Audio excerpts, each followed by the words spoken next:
Shalom, shalom à tous les enfants de Dieu partout dans le monde. Que la grâce, la bonté, la paix, la bienveillance et la miséricorde de notre Dieu vous soient multipliées au nom puissant et glorieux de notre Seigneur et Sauveur de gloire, Jésus-Christ de Nazareth, l'unique et le seul vrai Dieu, le Créateur des cieux et de la terre, de la mer, du ciel et de tout ce qu'elle renferme.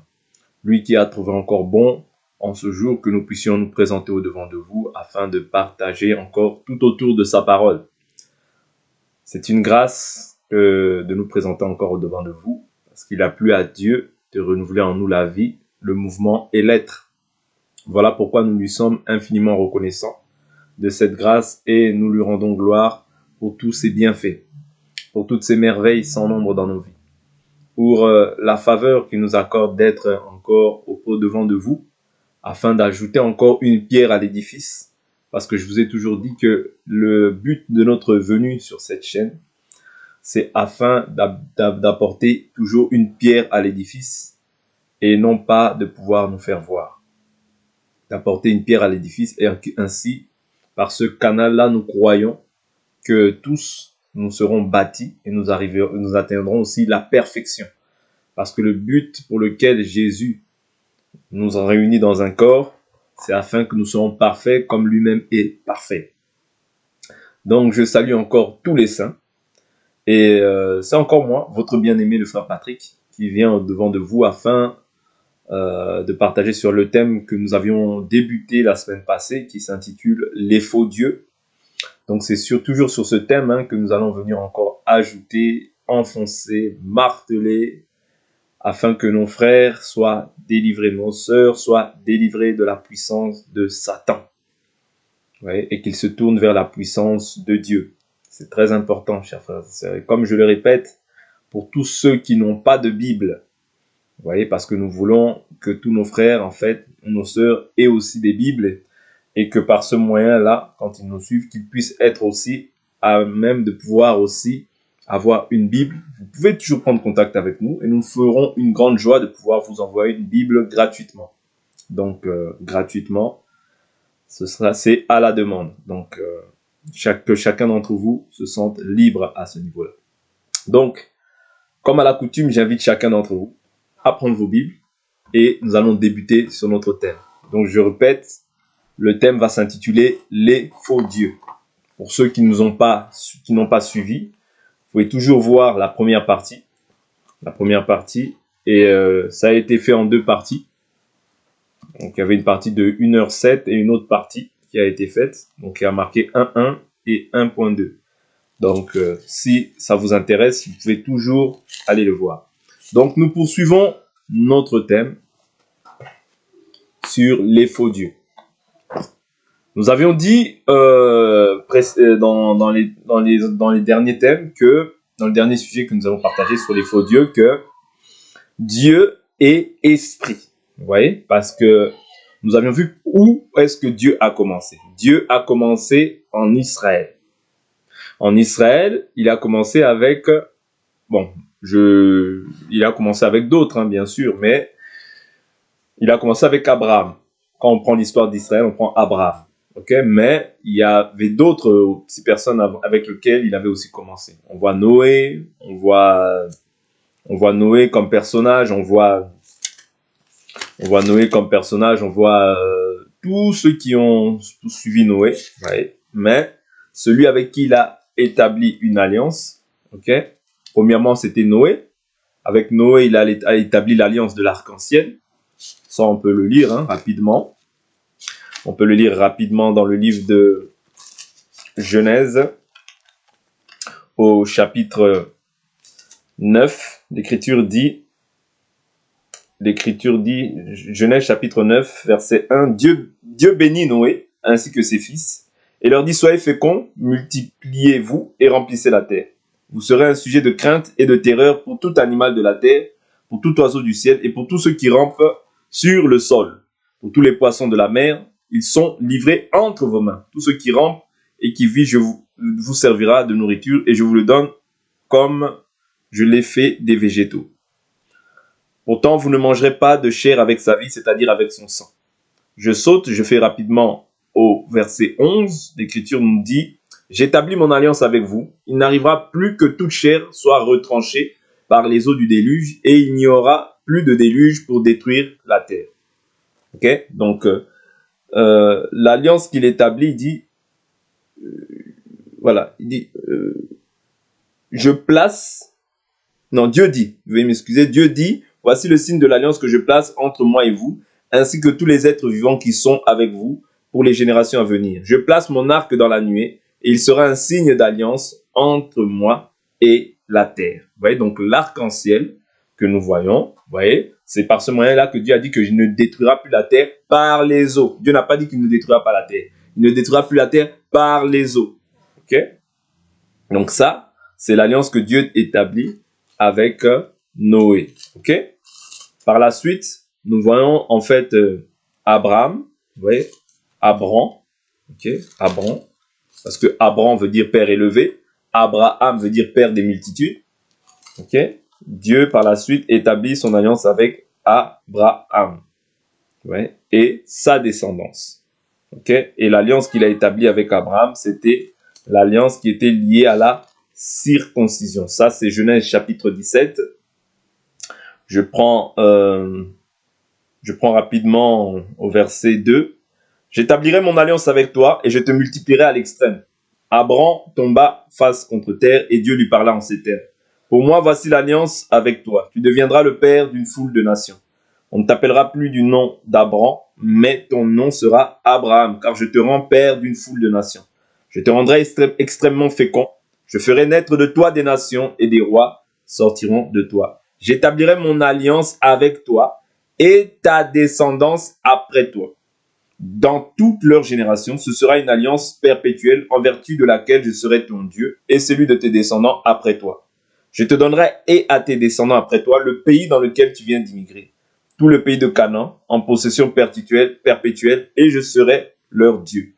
Dieu dit à Abraham, toi, tu garderas mon alliance, toi et tes descendants après toi, dans toutes leurs générations. Voici comment vous garderez l'alliance que je traite avec vous, ta descendance après toi. Tout mâle parmi vous sera circoncis. Donc ici, on voit en fait qu'il établit l'alliance par le moyen de la circoncision. Ouais. Donc la circoncision, c'était que tout enfant mâle, par la suite, on peut lire la suite parce qu'il est fait mention en fait de cette alliance-là. Il dit, vous vous circoncirez comme signe d'alliance entre vous et moi.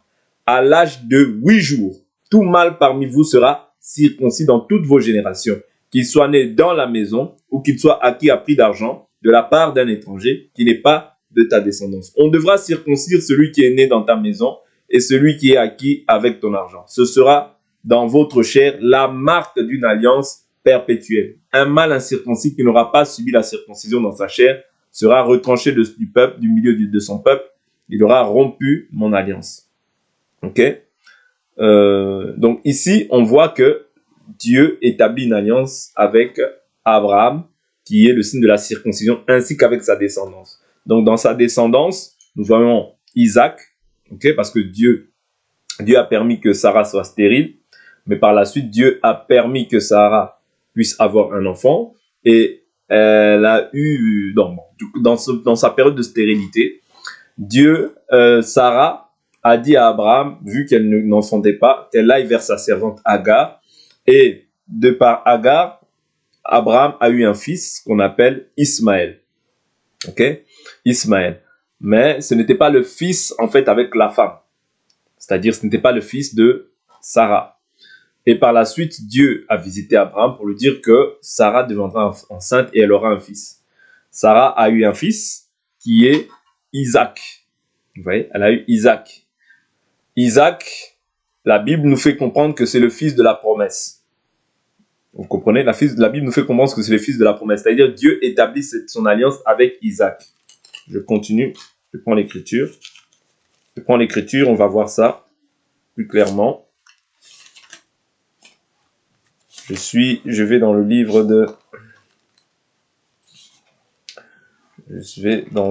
de Genèse, toujours Genèse.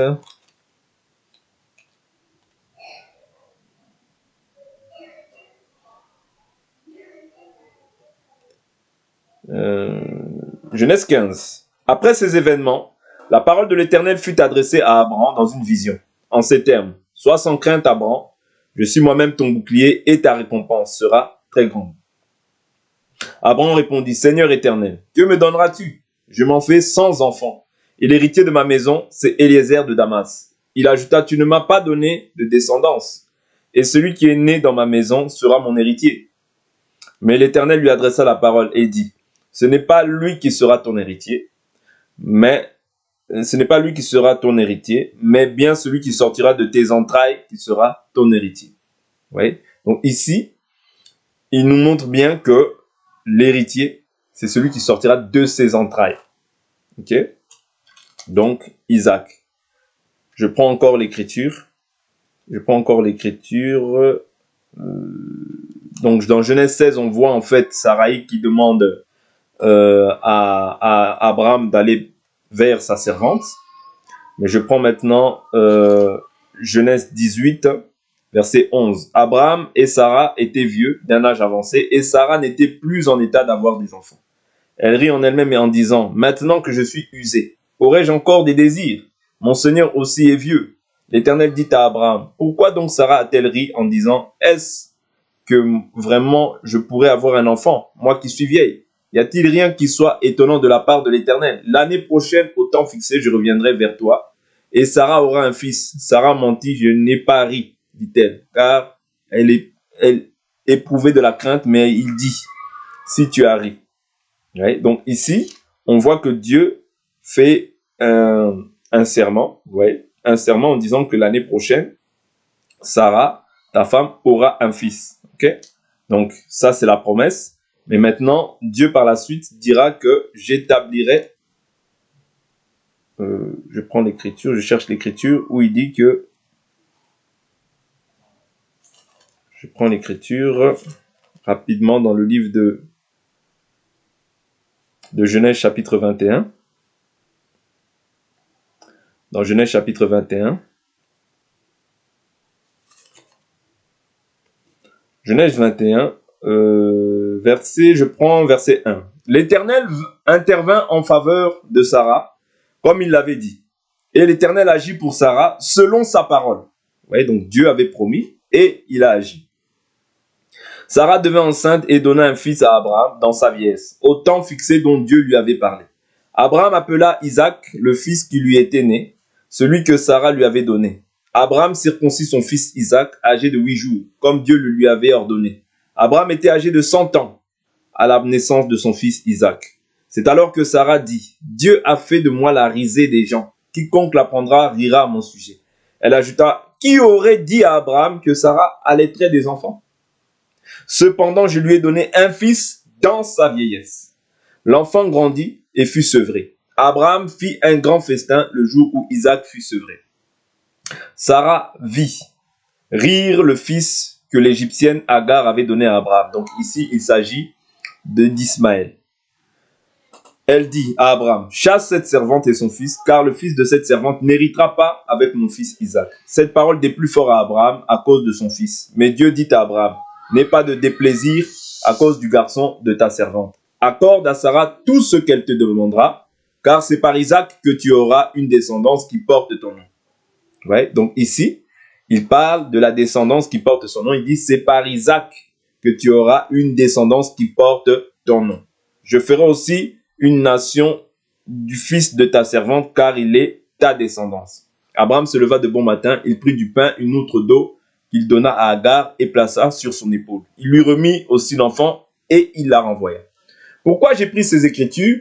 Simplement pour nous faire comprendre qu'il y a beaucoup en fait de religions, notamment la religion musulmane, qui dit que parce que en fait quand on regarde en fait la généalogie par exemple de Mahomet, on voit que Mahomet en fait est descendant en fait de Ismaël. Ouais, on voit que Mahomet est descendant d'Ismaël. Or, c'est par là que nous comprenons que tous ceux qui en fait adhèrent,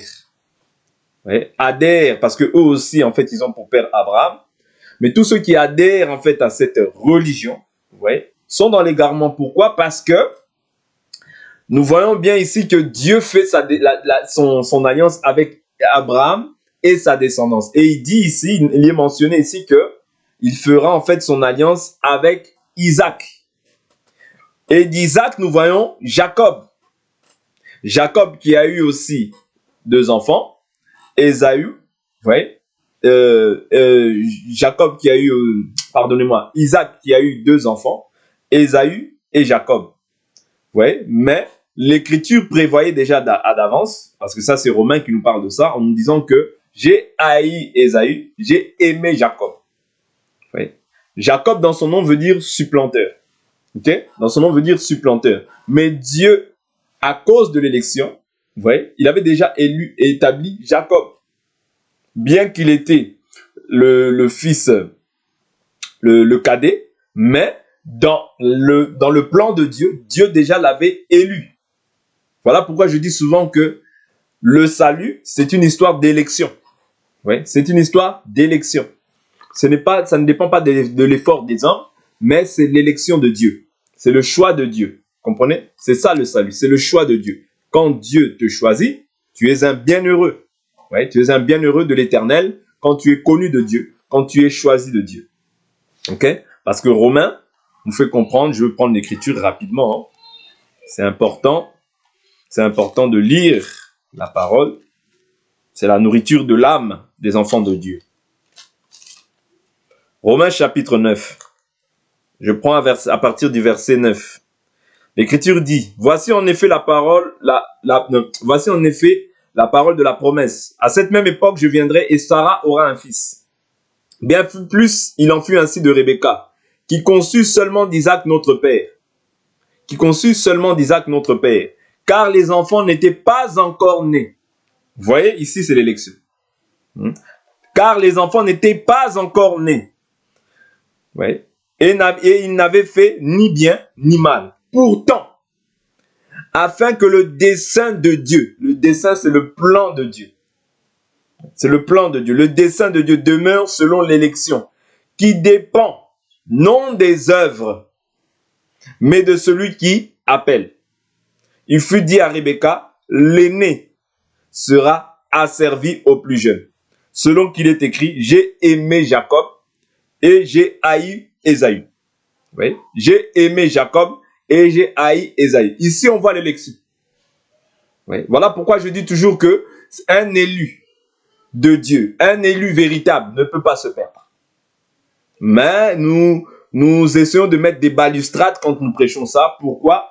Afin que les gens aussi ne se livrent, ne comprennent bien en fait le salut. Parce que la grâce de Dieu, c'est la source de salut pour tous les hommes. Vous voyez? Mais elle nous enseigne à quoi? À renoncer à l'impiété et au désir de ce monde. C'est-à-dire que quand je prétends être élu, on ne peut pas me voir dans tout ce qui est dans tout ce qui est le paganisme. Vous voyez? Dans tout ce qui est le paganisme, ainsi que dans toutes les traditions religieuses. Vous comprenez? Parce que je suis un élu. Dieu nous a mis à part afin de pouvoir annoncer son salut, afin de pouvoir être une lumière dans ce monde où les ténèbres règnent. Okay? Donc c'est très important. Ici, n'oubliez pas, nous sommes toujours sur les faux dieux. Je prends cela, pourquoi? Pour que nous ayons en fait la compréhension de ce qui a été fait par Dieu. Où est-ce que Dieu a commencé? Parce que Dieu, bien sûr, il est éternel. Ok, il est éternel, mais Dieu a commencé en fait à travailler en fait avec la nation, avec notamment des personnages. Nous avons vu ces personnages, il y a Noé, il y en a plusieurs avec lesquels il a travaillé, mais nous avons pris simplement 2 personnages, Noé, Abraham, Isaac et Jacob. Et par la suite, Dieu a fait comme il avait déclaré à Abraham, vous voyez, ta descendance sera esclave, mais je jugerai en fait cette nation qu'il avait rendue esclave. Donc ici, on voit que par la suite, par Jacob, il y a eu les 12 patriarches. Et des 12 patriarches, en fait, dans les 12 patriarches, nous voyons en fait Joseph et ses frères. Joseph a été vendu par ses frères aux Égyptiens. Et par la suite, il a été mis en prison. Joseph, après, a été libéré en ayant révélé le songe à Pharaon. Et une fois qu'il a été élevé à la position de premier ministre. Donc, qu'est-ce qui s'est passé par la suite? Tout ça, c'était le plan de Dieu. Tout ça, c'était le plan de Dieu. C'est-à-dire qu'après cela, il y a eu la famine. Et par la famine, ses frères sont descendus en Égypte parce qu'ils avaient entendu que il y avait de la nourriture en Égypte. Donc, ils sont descendus en Égypte. Et en Égypte, Joseph était élevé. Par la suite, il s'est révélé à ses frères en disant que c'est moi, Joseph, que vous avez vendu. Mais ne vous fâchez pas parce que c'était le plan de Dieu. Vous voyez, afin que dans ce temps de famine-là, vous ne puissiez pas être dans la famine, mais que vous puissiez survivre. Ok? Donc, c'était ça le plan de Dieu. Mais néanmoins, par la suite, c'est-à-dire que quand le peuple maintenant était en Israël, Joseph leur a donné les meilleures parties en Israël. Donc, notamment, ils étaient à Goshen. La meilleure terre en Israël, c'était Goshen. Donc, il les a placés dans ces villes-là. Et quand Israël a proliféré, vous voyez, en Égypte, maintenant, le pharaon qui est venu par la suite ne connaissait pas, en fait, Joseph. Donc, il a asservi Israël à des durs travaux. Vous voyez? Et vu qu'ils voyaient Israël c'est-à-dire proliférer, ils se sont dit que non, ces Juifs, ces Israélites, si nous les laissons prospérer, nous deviendrons leurs esclaves s'ils nous font la guerre. Donc, qu'est-ce qui s'est passé? Ce pharaon a servi Israël avec une rigueur terrible et il a voulu même exterminer en fait les garçons mâles. Ok? Donc, ceux qui étaient de 0 à... Je vais prendre cette écriture pour ne pas dire n'importe quoi. Exode. Ici, je relate tous ces faits simplement pour vous faire comprendre que nous essayons de voir la chronologie. En fait, comment est-ce que Dieu a opéré, vous voyez, avec Israël. Et que tous les autres dieux, en réalité, sont de faux dieux. Vous voyez, donc, dans Exode chapitre 1, verset 9, il dit à son peuple, voilà le peuple des Israélites qui est plus nombreux, plus puissant que nous. Ok? Allons, nous montrons-nous habiles à son égard, de peur qu'il ne se multiplie, car s'il survenait une guerre, il se joindrait à ceux qui nous haïssent pour nous combattre et sortir ensuite du pays. Donc, qu'est-ce qu'il a fait maintenant par cela? Il a dit, il leur a rendu la vie amère, mais il a dit, voilà, au verset 16, il leur dit, quand vous accoucherez les femmes des Hébreux et que vous les verrez sur les sièges, si c'est un garçon, faites-le mourir. Si c'est une fille, elle pourra vivre. Mais les sages-femmes craignant Dieu ne l'ont pas fait. Ok? Donc, maintenant, Israël crie à Dieu, Dieu se manifeste au travers de Moïse, Dieu envoie Moïse plutôt pour pouvoir délivrer en fait son peuple Israël. Une fois que le peuple est délivré, ouais, Dieu maintenant établit une alliance avec ce peuple-là. Ouais. C'est pour ça que je vous dis que Dieu n'a pas établi une alliance avec tout le monde. Si nous comprenons en fait avec quel peuple Dieu a commencé, il nous serait facile en fait de comprendre que là je suis dans l'erreur. Là, ce que je suis en train de suivre n'est pas Dieu, mais c'est un faux Dieu. Je prends Exode chapitre 19. Exode 19, verset 4. Vous avez vu vous-même ce que j'ai fait à l'Égypte. Je vous ai porté sur des ailes d'aigle et fait venir vers moi. Maintenant, si vous écoutez ma voix et si vous gardez mon alliance, vous m'appartiendrez en propre entre tous les peuples, car toute la terre est à moi. Quant à vous, vous serez pour moi un royaume de sacrificateurs et une nation sainte. Voilà les paroles que tu diras aux Israélites. Vous voyez, donc ici, c'est des paroles qui sont dites aux Israélites, pas aux nations. C'est très important, vous voyez, donc pas aux nations. Je prends encore maintenant Exode. Exode chapitre 24. Exode chapitre 24. Je prends verset 1. Dieu ayant dit à Moïse, monte vers l'Éternel. Pardonnez-moi. Dieu avait dit à Moïse, monte vers l'Éternel toi-même, ainsi qu'Aaron, Nadab et Abihu, et 70 des anciens d'Israël, et vous vous prosternerez de loin. Moïse s'approchera seul de l'Éternel, et les autres ne s'approcheront pas. Et le peuple ne montera pas avec lui. Moïse vint rapporter au peuple toutes les paroles de l'Éternel et toutes les ordonnances. Le peuple entier répondit d'une même voix. Nous exécuterons toutes les paroles que l'Éternel a dites. Moïse écrivit toutes les paroles de l'Éternel, puis il se leva de bon matin. Il bâtit un autel au pied de la montagne, ainsi que 12 stèles pour les 12 tribus d'Israël. Vous voyez, donc ici, nous comprenons en fait que Dieu a commencé quelque part. Ouais, il a commencé avec cette nation qu'on appelle Israël. Bien que avant eux, vous voyez, ils avaient pour père, parce que Abraham n'était pas israélite. Abraham n'était pas israélite. Abraham était hébreu. Vous voyez, même voilà, parce que quand on voit ça dans le livre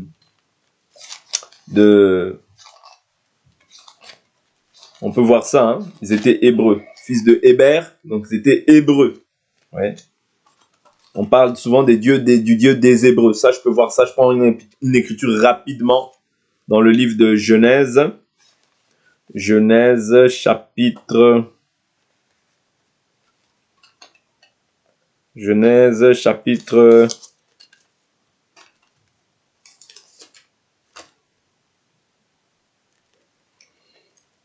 'Genèse rapidement.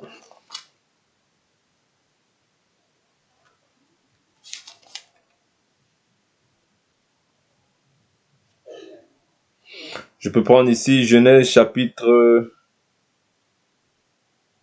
Voilà. Genèse chapitre 43, verset 32. L'Écriture dit, on les servit à part. Genèse 43, verset 22. On le servit à part, ses frères à part, et les Égyptiens qui mangeaient avec lui aussi à part. Car les Égyptiens ne pouvaient pas manger avec les Hébreux, parce que les Égyptiens ont cela en horreur. Vous voyez, donc ici, quand on parle d'Abraham et de sa descendance, on parlait dans un premier temps des Hébreux, vous voyez, et non pas d'Israël, ok? Parce que Israël, c'est Jacob. Dieu a dit, on ne t'appellera plus Jacob, mais ton nom sera Israël, car tu as combattu avec Dieu et avec les hommes, et tu as été trouvé vainqueur. Ok? Donc, c'est juste une précision. Donc ici, revenons dans Exode chapitre 24, où Dieu maintenant établit l'alliance avec son peuple, c'est-à-dire sa nation, la nation qu'il a choisie, c'est-à-dire Israël. Il dit, Moïse s'approchera seul de l'Éternel, les autres ne s'approcheront pas. Ici, je suis au verset 2. Et le peuple ne montera pas avec lui. Moïse vint rapporter au peuple toutes les paroles de l'Éternel et toutes les ordonnances. Le peuple entier répondit d'une même voix. Nous exécuterons toutes les paroles que l'Éternel a dites. Moïse écrivit toutes les paroles de l'Éternel, puis il se leva de bon matin. Il bâtit un autel au pied de la montagne, ainsi que 12 stèles pour les 12 tribus d'Israël. Il envoya des jeunes Israélites pour offrir des holocaustes et pour immoler des taureaux en sacrifice de communion à l'Éternel. Moïse prit la moitié du sang qu'il mit dans des bassines et répandit l'autre moitié du sang sur l'autel. Il prit le livre de l'Alliance et le lut au peuple. Ils dirent, nous exécuterons tout ce que l'Éternel a dit et nous obéirons. Moïse prit le sang et le répandit sur le peuple en disant, voici le sang de l'Alliance que l'Éternel a conclu avec vous sur la base de toutes ces paroles. Moïse monta avec Nadab, Abihu et 70 des anciens. Vous voyez, donc ici, on voit en fait que Dieu, établit maintenant une alliance avec Moïse, avec Israël. Vous comprenez? Mais par le biais de Moïse. Et la Bible nous dit que toute alliance est inaugurée par le sang. Et sans effusion de sang, il n'y a pas le pardon des péchés. Ça veut dire que l'alliance, pour que nous puissions l'établir, c'est d'abord par le sang. Mais au jour d'aujourd'hui, vous voyez, parce que n'oubliez pas que l'ancienne alliance, c'est l'ombre des choses à venir. Ça veut dire que dans l'ancienne alliance, c'était de cette manière-là. C'était un culte qui était fait, mais de manière physique. Mais au jour d'aujourd'hui, en fait, beaucoup de choses qui avaient un aspect physique, au jour d'aujourd'hui, ont pris un aspect spirituel. Je ne dis pas tout, mais il y a certaines pratiques, vous voyez, qu'on ne peut pas retrouver. Par exemple, au jour d'aujourd'hui, l'alliance, vous voyez, qui a été faite sur la croix de Golgotha, c'est Jésus qui l'a inaugurée au prix de son sang. Mais au jour d'aujourd'hui, pour pouvoir entrer en Christ, tu n'as pas besoin de verser le sang. Vous voyez? C'est-à-dire Jésus nous a déjà rachetés par le sang de Dieu, selon que Actes chapitre 20 nous l'a déclaré. Vous voyez? Actes chapitre 20. Prenons cette écriture. Ici, pourquoi je dis cela? Parce que le diable agit toujours dans ce qui est subtil. Ça veut dire que ce qui a été fait peut-être dans l'ancienne alliance, le diable va agir mais d'une manière maintenant physique. Par exemple, prenons un exemple, les faux dieux, vont te demander peut-être d'aller couper un bœuf, un taureau, et te dire oui, dans l'ancienne alliance aussi, ces choses-là se faisaient. Mais c'était l'ombre des choses à venir. Par exemple, dans l'ancienne alliance aussi, avant de faire sortir les peuples d'Israël, Dieu leur avait dit de prendre des linteaux, de mettre le sang sur les linteaux, sur les portes de linteaux. Mais ça, c'était l'ombre. Aujourd'hui, on ne peut plus faire de telles pratiques. Mais le diable, dans sa subtilité, il va toujours agir, en fait, dans des choses qui sont déjà passées. Ouais, c'est de la même manière que aussi, les Israélites, lorsque Moïse éleva le serpent dans les déserts, et que tous ceux qui fixaient ses regards, en fait, sur le serpent avaient la vie. Vous voyez? Maintenant, maintenant, quand cette dispensation-là est passée, les Israélites vouaient encore un culte à ce serpent-là, qu'on appelait Néhushtan. Ouais. Or, cette dispensation-là a été passée. C'était un temps, c'est-à-dire Dieu s'est servi à un moment donné d'un serpent, vous voyez, qu'il a demandé à Moïse de faire, afin que quiconque regarde à ce serpent-là ait la vie. Vous voyez, c'est-à-dire Dieu a pris un animal pour pouvoir en fait expliquer aussi une réalité aujourd'hui en Christ. C'est-à-dire qu'au jour d'aujourd'hui, si nous fixons nos regards sur Christ, nous recevons la vie. Parce que Jésus lui-même dira que comme Moïse éleva les serpents dans les déserts, il faut que le Fils de l'homme soit élevé, afin que quiconque croit en lui ne périsse point, mais qu'il ait la vie éternelle. Vous voyez, c'est-à-dire que le serpent de Moïse, voilà pourquoi Jésus dit: vous sondez les Écritures pensant trouver en elles la vie. Ce sont les Écritures qui rendent témoignage de moi. Ça, c'est Jean chapitre 5, verset 39. Mais maintenant, le diable étant subtil, agit dans les détails pour que en fait, ceux qui n'ont pas en fait assez de connaissances de ce que déclare la parole, pour qu'ils puissent en fait être emportés en fait par des vents de doctrine qui sont contraires à la volonté de Dieu. Voilà pourquoi aujourd'hui nous voyons la multiplication en fait des religions. Parce qu'en fait, le peuple périt parce qu'il lui manque la connaissance. Vous comprenez? C'est-à-dire, le diable va agir par subtilité. Ouais. Le sang. Ouais. Il va chercher à ce que voilà, tu prennes le sang d'un serpent. Or qu'au jour d'aujourd'hui, ça n'a plus de fondation, ça n'a plus de fondement. C'était l'ombre des choses à venir. Quand la réalité apparaît, l'ombre disparaît. Ouais. Quand la réalité apparaît, l'ombre disparaît. C'est très important. Donc ici, nous avons vu que Dieu avait pris cette nation-là qu'on appelle Israël, ouais, pour pouvoir maintenant proclamer son nom partout dans le monde. Ça, c'est Romains chapitre 9 qui nous parle. Romains qui nous parle de cela. Ouais. Donc il a suscité Pharaon tout exprès. Ouais. Il l'a élevé afin de pouvoir faire proclamer son nom partout sur la terre. C'est très important de comprendre ça. Je prends quand même l'écriture rapidement et nous allons développer encore sur notre thème. C'est très important les choses que nous sommes en train de partager parce que ces choses-là sont vraiment salutaires. Et surtout dans les temps dans lesquels nous traversons au jour d'aujourd'hui, parce que la séduction est vraiment à son comble, quoi. La séduction est vraiment à son comble. Donc il nous faut vraiment nous attacher à la parole véritable pour ne pas être emportés. Ok, Romains 9, verset 14. Que dirons-nous donc? Y a-t-il en Dieu de l'injustice? Certes non. Car il dit à Moïse: je ferai miséricorde à qui je ferai miséricorde, j'aurai compassion de qui j'aurai compassion. Ainsi donc, cela ne dépend ni de celui qui veut, ni de celui qui court, mais de Dieu qui fait miséricorde. Car l'Écriture dit à Pharaon: je t'ai suscité tout exprès pour montrer en toi ma puissance et pour que mon nom soit publié par toute la terre. Ainsi il fait miséricorde à qui il veut et il endurcit qui il veut. Oui. Donc Dieu fait miséricorde à qui il veut et il endurcit qui il veut. Donc c'est très important de comprendre cet aspect-là. Okay? Donc, voyons que Dieu maintenant a établi une alliance avec Israël. Ce n'est pas pour autant qu'il n'y avait pas en fait d'autres manières de rendre un culte à Dieu. Ce n'est pas pour autant. Non. C'est-à-dire il y avait d'autres personnes. Quand je dis ce n'est pas pour autant, il n'y avait qu'un seul modèle. Hein. Comprenez-moi bien. Il n'y avait qu'un seul modèle qui était établi dans lequel nous devons rendre un culte à Dieu. Mais néanmoins, quand je dis les autres nations rendaient aussi un culte à leur Dieu, mais de leur manière. Et ici, nous allons essayer de voir un peu comment est-ce que les nations rendaient un culte à leur Dieu. Parce que Israël était établi sur les 613 lois données par le biais de Moïse. Dans ces 613 lois qui sont dispatchées en trois, nous voyons en fait les lois morales, les lois civiles, et les lois cérémonielles. Vous voyez? Donc, au jour d'aujourd'hui, dans la dispensation dans laquelle nous sommes, au jour d'aujourd'hui, vous voyez, les lois morales et civiles sont toujours d'actualité. Mais ce qui s'est accompli dans le corps de Christ, ce sont les lois cérémonielles. Voilà pourquoi la Bible nous dit que la loi est sainte, juste et bonne. Vous voyez? Parce qu'elle vient de Dieu. Mais la loi, nous devons en faire un bon usage. C'est-à-dire que si nous n'en faisons pas un bon usage, parce qu'il ne faut pas oublier que l'Écriture nous dit dans le livre de 1 Timothée, chapitre 1, verset 1 Timothée, chapitre 1,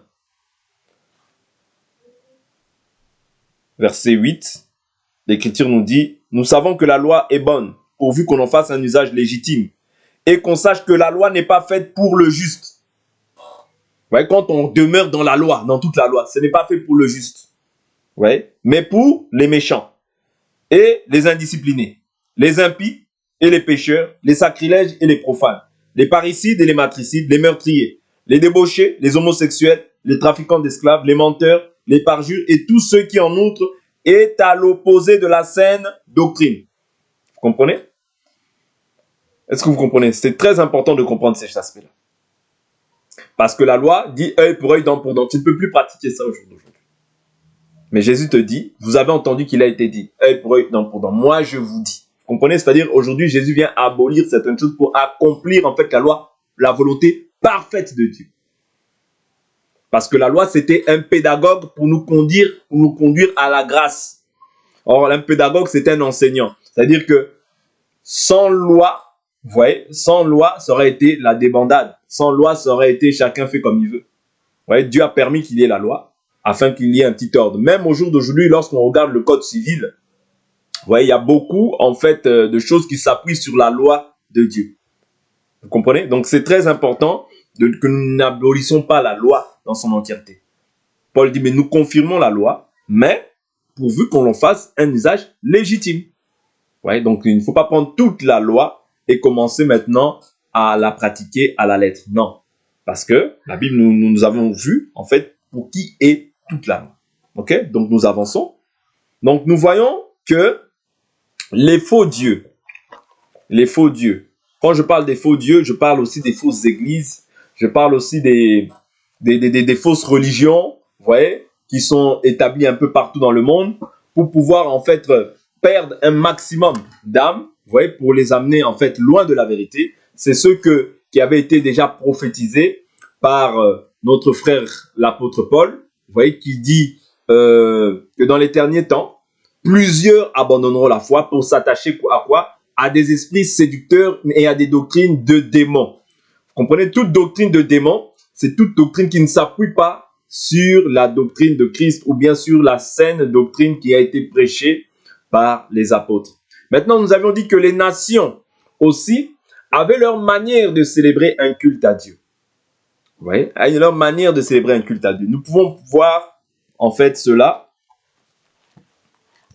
Ouais. Par exemple, même Moïse, lorsqu'on voit Moïse, son beau-père était sacrificateur de Madian. Il adorait non pas le vrai Dieu, il n'était pas en communion avec le vrai Dieu. Ça, nous pouvons voir cela dans le livre de Exode. Exode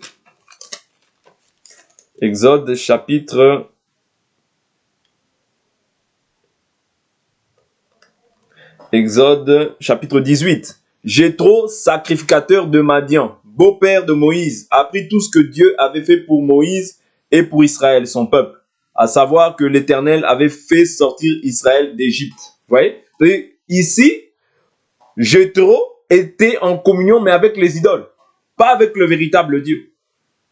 Vous voyez? Mais j'avance. C'était un sacrificateur de Madian. Vous voyez? C'est-à-dire que la sacrificature, les nations aussi avaient en fait cette notion-là de la sacrificature. Avaient la notion de la sacrificature. C'est-à-dire la sacrificature ne commence pas, n'a pas commencé par Moïse. Non. Par exemple, lorsqu'on voit même dans Genèse, allons dans Genèse, le livre de Genèse, c'est-à-dire que les nations avaient leur manière de rendre en fait un culte à leur Dieu.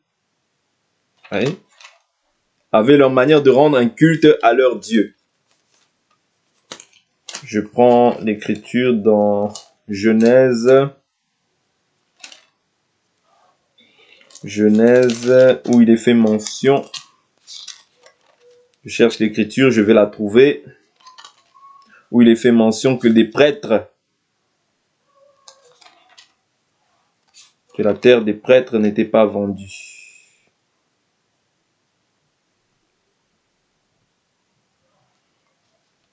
Je cherche l'écriture. Je l'ai dit au...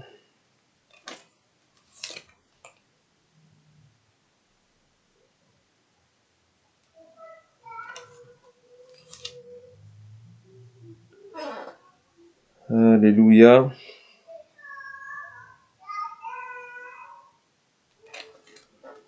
Je cherche l'écriture. Je vais la trouver rapidement. Si je la trouve pas, je la donnerai par la suite. Voilà. Voilà. Genèse 47, je prends à partir du verset 20. Genèse 47, verset 20. Joseph acheta toutes les terres de l'Égypte pour le Pharaon, car les Égyptiens vendirent chacun leur champ, parce que la famine les pressait. Le pays devint la propriété du Pharaon. Il transféra le peuple dans les villes, d'un bout à l'autre des frontières de l'Égypte. Toutefois, il n'acheta pas les terres des prêtres, parce qu'il y avait une prescription du Pharaon en faveur des prêtres. Vous voyez, donc ici, même en Égypte, ils avaient aussi une manière de pouvoir adorer, de pouvoir célébrer en fait leur Dieu. Vous voyez, leur Dieu qui n'était pas l'Éternel, bien sûr. Okay? Donc c'est très important. Lorsqu'on voit aussi les sages d'Égypte, ouais, les sages d'Égypte, qui sont appelés comment? Les magiciens. Okay? Ici, je prends Genèse, et on va aller dans Exode rapidement. Genèse, chapitre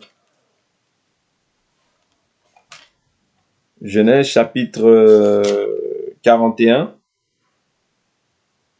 Genèse 41, je prends à partir du verset 24. Les épis maigres engloutirent les 7 beaux épis. Je l'ai dit aux magiciens, mais personne ne m'a indiqué ce que cela signifie.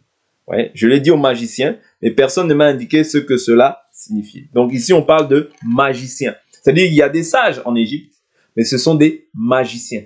Les sages, les astrologues, tous ces gens-là sont en fait des sages selon le monde, mais en réalité, ce sont des magiciens. Ils ne sont pas en relation avec le véritable Dieu. Vous voyez? Et aujourd'hui aussi, beaucoup de magiciens se sont introduits aussi dans l'Église.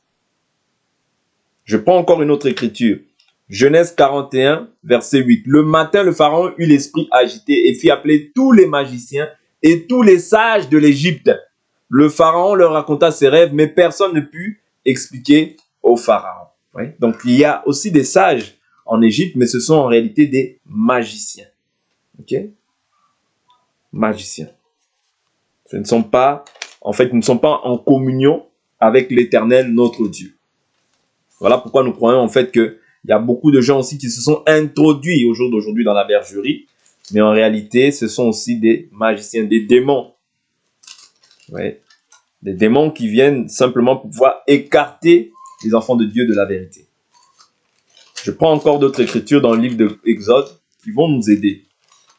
Parce que les sages de l'Égypte sont appelés magiciens astrologues. Ah oui. Ouais. Magicien astrologue. Je prends Exode.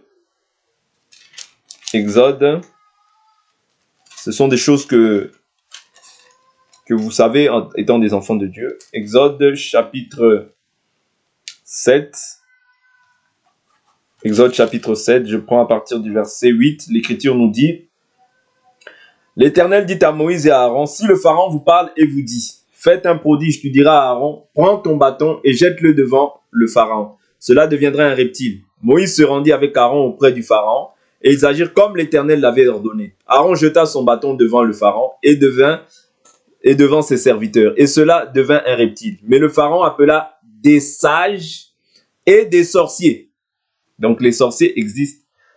Les sages existent. Ouais. Et les magiciens de l'Égypte. Eux aussi en firent autant par leur pratique occulte. Ouais.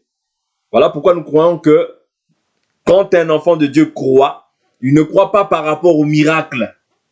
Parce que le même miracle qu'un enfant de Dieu peut faire, ou un serviteur de Dieu, le diable aussi peut imiter cette chose-là.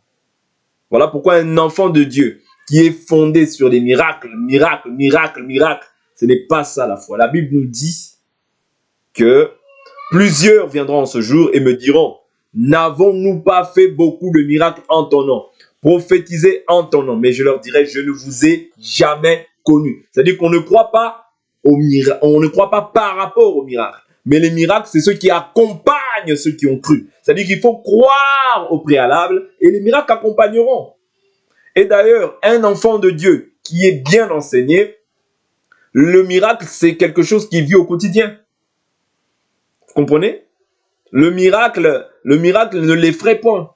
Ne l'effraie point. Pourquoi? Parce qu'un enfant de Dieu est conscient que Jésus-Christ, du fait qu'il soit mort et ressuscité, ouais, il agit. Jésus-Christ libère, Jésus-Christ délivre, Jésus-Christ guérit. Ouais. C'est pas ces choses-là. Jésus-Christ délivre, Jésus-Christ donne la vue aux aveugles. Parce que c'est écrit. La Bible nous dit que si même nous devions écrire tous les miracles que Jésus a fait, même tous les livres de la terre ne pourront pas les contenir. Donc pour nous ne courons pas après les miracles, mais nous courons après l'enseignement pur. L'enseignement pur.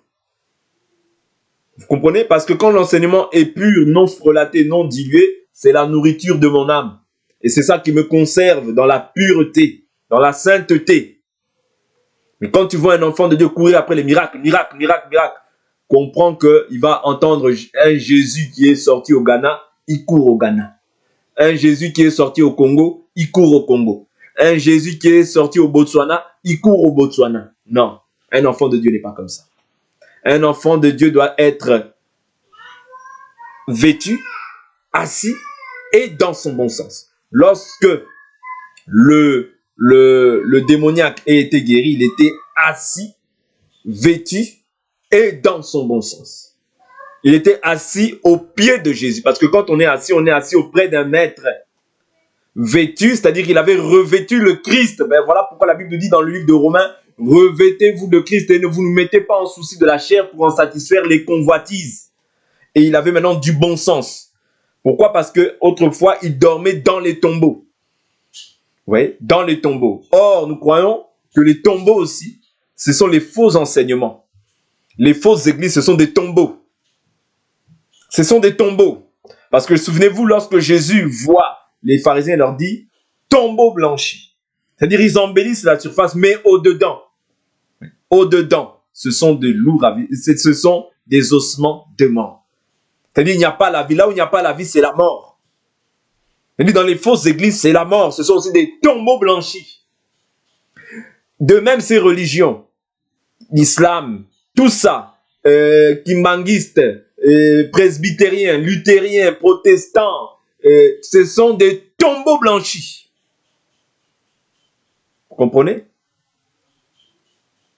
Et tous ceux qui ne demeurent pas dans la doctrine que Christ nous a léguée, ce sont aussi des tombeaux blanchis. Vous comprenez? Ceux qui permettent que les femmes puissent enseigner, ce sont des tombeaux blanchis. Où tu vois les femmes avec des cheveux comme le tombeau blanchi. Parce que vous ne mettez pas en fait au centre de ce que vous faites Jésus-Christ. Donc tout ce que vous faites là, c'est la distraction à outrance. C'est la distraction par excellence. Est-ce que vous comprenez? Autrement dit, vous êtes aussi des magiciens. Vous êtes aussi des magiciens. Ah mais oui, pourquoi? Parce que la Bible nous dit que la désobéissance, ça c'est 1 Samuel chapitre 15. La Bible dit que la désobéissance, vous voyez, je prends l'écriture. Voilà, la désobéissance est semblable au péché de divination.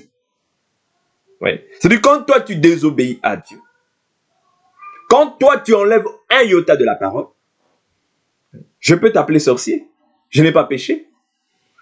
Je peux t'appeler sorcier, je n'ai pas péché. Pourquoi? Parce que toi, tu t'opposes à à ton créateur. Tu t'opposes à ton créateur. Est-ce ce que tu es en train de prêcher là, ouais, et que tu excites la colère de Dieu par ce que tu annonces. Tu es un tombeau blanchi. Donc, ici on voit que les magiciens, les sorciers en ont fait pareil. C'est-à-dire que nous comprenons que tous ceux qui n'ont pas en fait cet enseignement, tous ceux qui ne sont pas dans la doctrine que Christ nous a enseignée, parce que nous n'allons pas rester simplement sur les grandes religions, même les juifs au jour d'aujourd'hui, ceux qui sont dans le judaïsme, ce sont des tombeaux blanchis. Au jour d'aujourd'hui, ils ne sont pas sauvés. Voilà pourquoi toi qui es chrétien, qui soutient, qui est chrétien, ouais, qui est là dans les guerres Palestine-Israël, Palestine-Israël, tu prends des drapeaux pour rendre, pour croire que tu es, c'est-à-dire pour appartenir, ou bien pour faire allégeance à Israël, tu es dans l'erreur. Toi aussi, comme tu n'as pas la connaissance, ouais, la Bible nous dit, ils n'ont ni intelligence ni connaissance, ils sont dans les ténèbres. Quand tu n'as pas la connaissance, tu es dans les ténèbres, tu es aussi un tombeau blanchi. Est-ce que vous comprenez? Parce que aujourd'hui, je peux aller en Israël comme un touriste, il n'y a pas de souci. Mais non pas comme, en fait, pour pouvoir rendre un culte à Dieu en se disant que je vais au mur des lamentations. Tu n'as pas compris. En se disant que je dois aller au Jourdain. Non, si j'y vais, c'est comme étant un touriste. Mais je n'y vais pas comme étant, ah bon, la terre. C'est la... Non, non, non. Au jour d'aujourd'hui, bien sûr, c'est une terre où il y a des promesses. Nous croyons cela. Vous voyez, Jérusalem, c'est la terre, c'est la terre du grand roi. Mais néanmoins, vous voyez, néanmoins, il y a des promesses, mais néanmoins, au jour d'aujourd'hui, c'est le temps de l'Église. Voilà pourquoi ne soyez pas séduits, parce qu'au jour d'aujourd'hui, beaucoup de gens font un micmac, un mélange, en fait, du judaïsme et du christianisme. Non, non, ouais, non. Comprenez? On ne peut pas agir ainsi. On ne peut pas agir ainsi, parce qu'en agissant ainsi, ouais, vous êtes en train de faire ce qu'on appelle le syncrétisme, c'est-à-dire le mélange des religions, c'est-à-dire se mélanger même si nous n'avons pas la même doctrine. Non, non, non, non. Ah non, nous ne pouvons pas.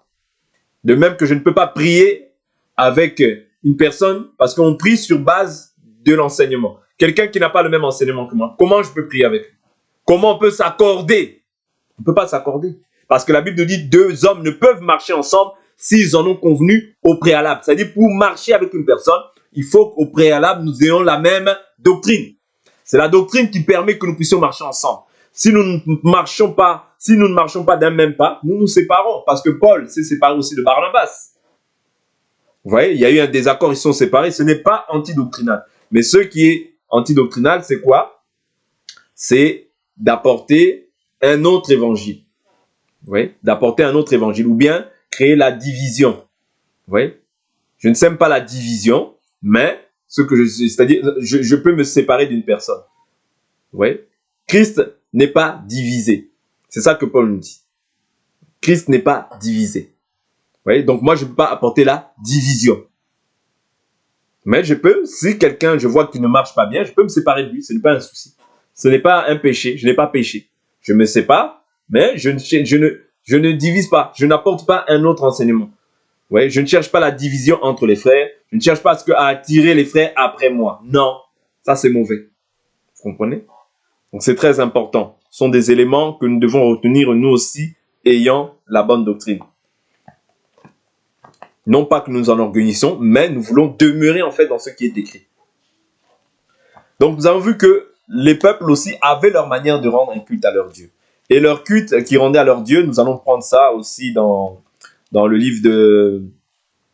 Prenons un peu le livre de 1 Roi. Le livre de 1 Roi va nous aider.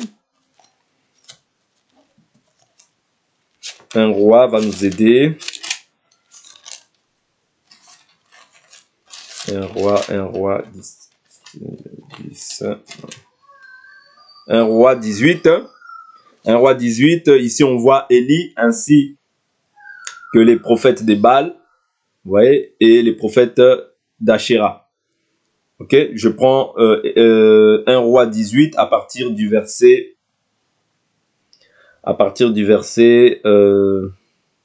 16. Abdias étant allé à la rencontre d'Akab, lui fit son rapport. Alors Akab se rendit à la rencontre d'Élie. Lorsqu'il aperçut Élie, Akab lui dit, est-ce toi qui jettes le trouble en Israël? Élie répondit, je ne trouble pas Israël, c'est toi au contraire et la maison de ton père, puisque vous avez abandonné les commandements de l'Éternel et que tu t'es rallié au culte des Baals. Baal, c'était des dieux païens, c'était des dieux étrangers, vous voyez, qui n'étaient pas en fait des dieux qui n'étaient pas l'Éternel, mais qui étaient des idoles, vous voyez, de bois, des idoles d'or ou d'argent, vous voyez, construites par la main des hommes, qui ont une bouche mais ne peuvent parler, qui ont une main mais ne peuvent secourir. Ok? Donc, on voit maintenant rassembler tout Israël, verset 19, auprès de moi, au mont Carmel, ainsi que les 450 prophètes de Baal et les 400 prophètes d'Achéra, qui mangent à la table de Jézabel.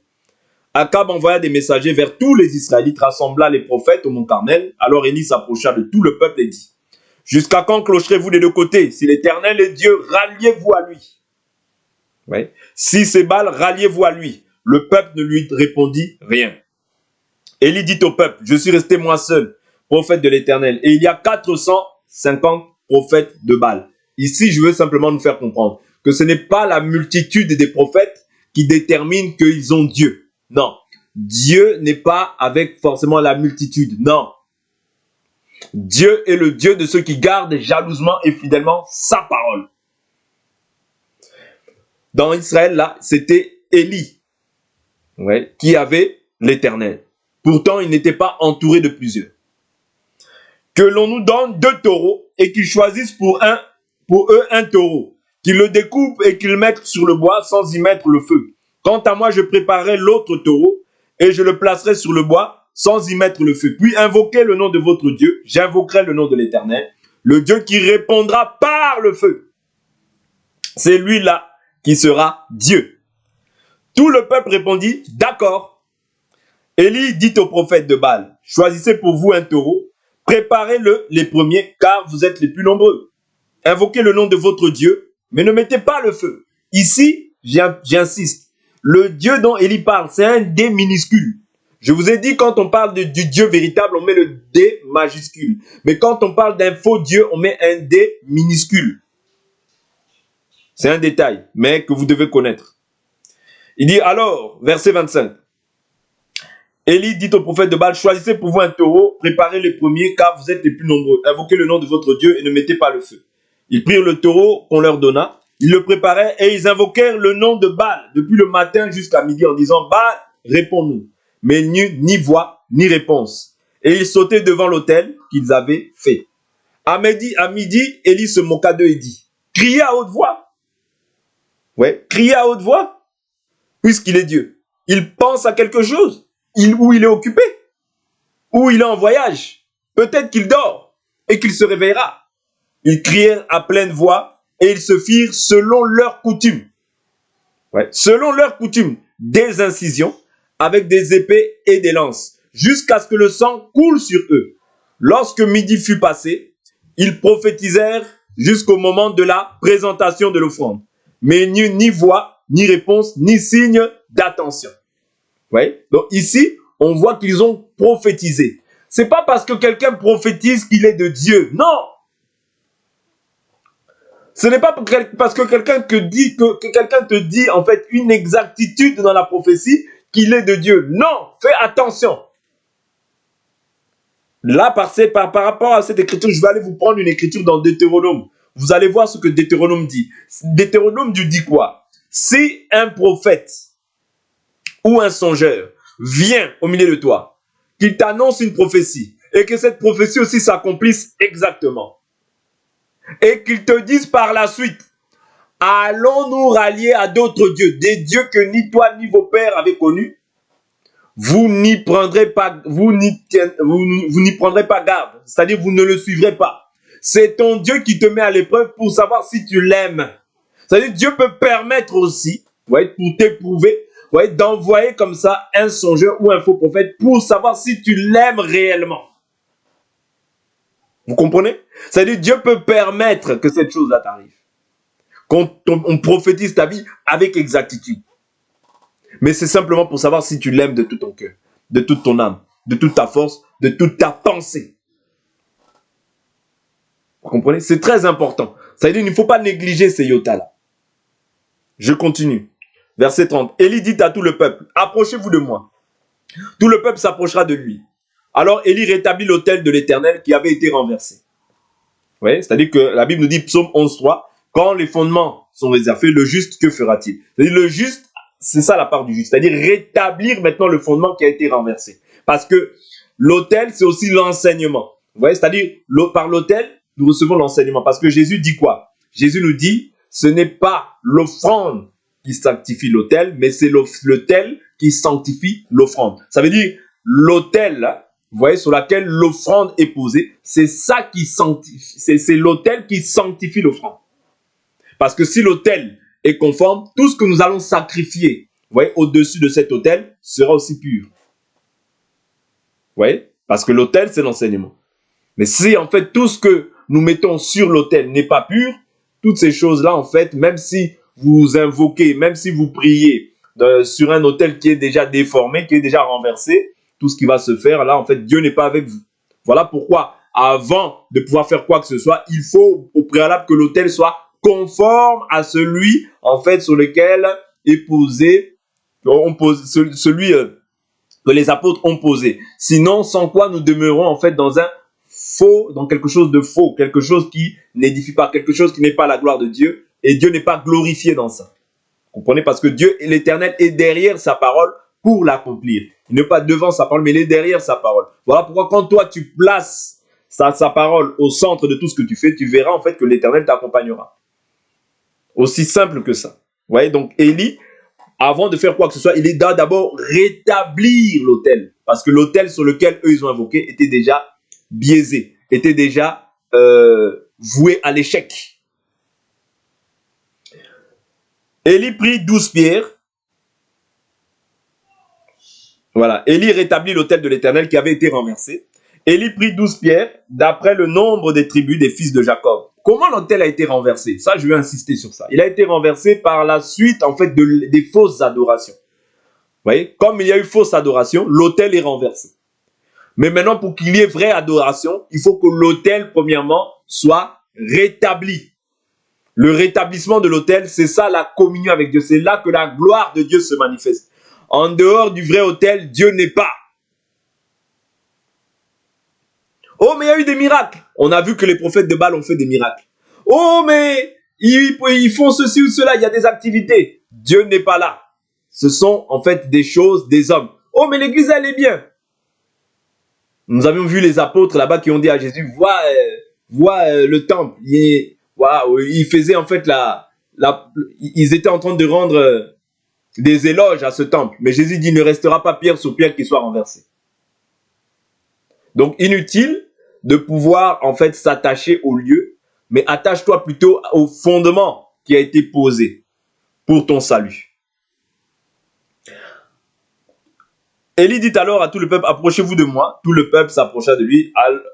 Alors Élie rétablit l'autel de l'Éternel qui avait été renversé. Élie prit 12 pierres d'après le nombre des fils de Jacob, à qui la parole de l'Éternel avait été adressée. Elle n'avait pas été adressée à tout le monde, non.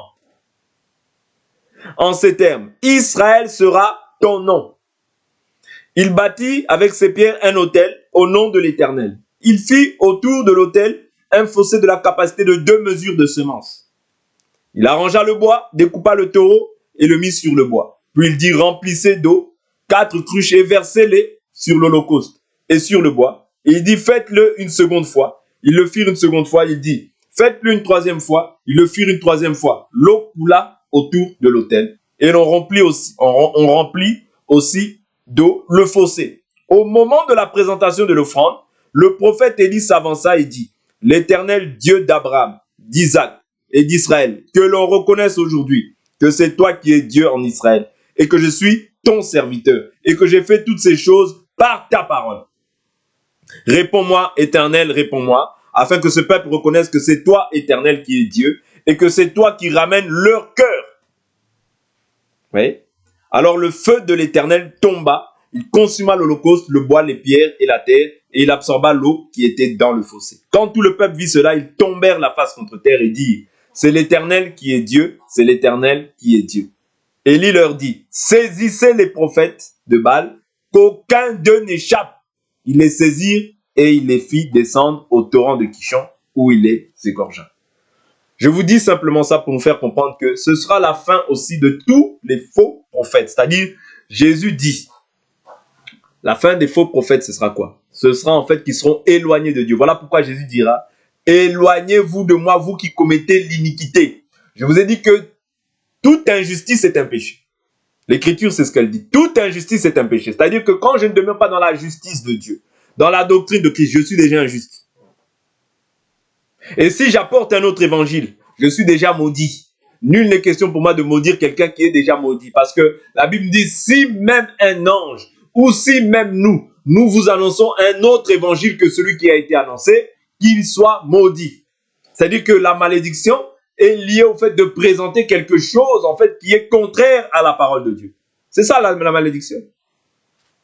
Quand tu présentes quelque chose qui n'est pas la parole de Dieu, qui est la pensée ou la philosophie humaine, c'est la malédiction. Comprenez? Donc ici, Élie est venu rétablir l'autel et Dieu s'est glorifié. Par là aussi, nous comprenons que dans ces choses-là, bien qu'ils avaient des coutumes, ils avaient des traditions, ils avaient une manière de rendre leur culte à Dieu. C'est-à-dire, eux aussi, ils offraient. Le but n'est pas d'offrir. Le but n'est pas de... Ils offraient des sacrifices.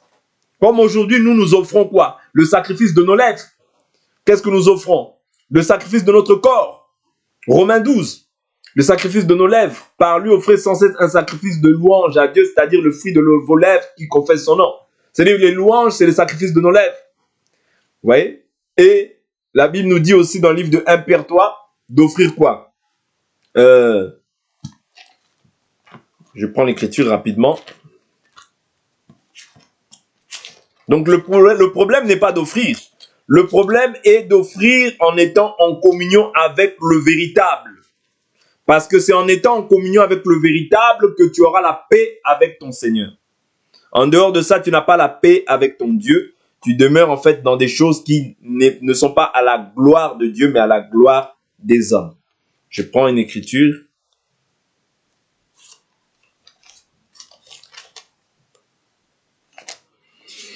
Je suis dans le livre de 1 Pierre, chapitre 2, verset 4. L'Écriture nous dit, « Approchez-vous de lui, pierre vivante, rejetée par les hommes, mais choisie et précieuse devant Dieu. Et vous-même, comme des pierres vivantes, édifiez-vous pour former une maison spirituelle, un saint sacerdoce en vue d'offrir des victimes spirituelles agréables à Dieu par Jésus-Christ. » C'est-à-dire qu'aujourd'hui, nous offrons aussi des victimes spirituelles. Comment est-ce que nous les offrons? Par l'intercession, par la prière. Nous offrons des victimes spirituelles. Vous comprenez? C'est spirituellement que nous offrons à Dieu. Donc ce n'est plus aujourd'hui physiquement que j'offre à Dieu. Non. Mais dans les fausses églises, ou bien même dans les choses sataniques, ils vont vous dire de prendre un bœuf, d'offrir un mouton, vous voyez, pour accéder à tel pouvoir, pour accéder à telle puissance, offre telle ou telle chose. C'est-à-dire les choses physiquement. Or que cette dispensation-là est déjà passée. Ça, c'est dans les fausses religions. Vous comprenez? Donc, c'est très important de comprendre la dispensation dans laquelle nous sommes. Parce que les faux dieux, les fausses religions, ceux qui vous pousseront à faire, en fait, c'est toujours des choses qui s'opposent à Dieu. Parce que le diable, par nature, veut dire opposant. Vous comprenez? Et tous les antichrists, en fait, s'opposent à la parole de Dieu. Il est aussi normal que tous ses enfants, ouais, s'opposeront aussi à la doctrine de Christ.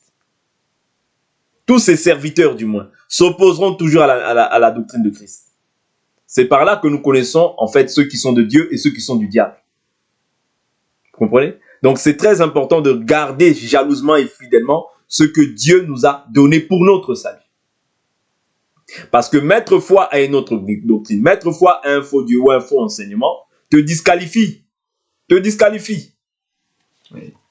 Prenons Jérémie, livre de Jérémie, chapitre Jérémie. Ici, je vais là-bas pour voir un peu comment est-ce que les nations rendaient un culte à leur Dieu. Jérémie.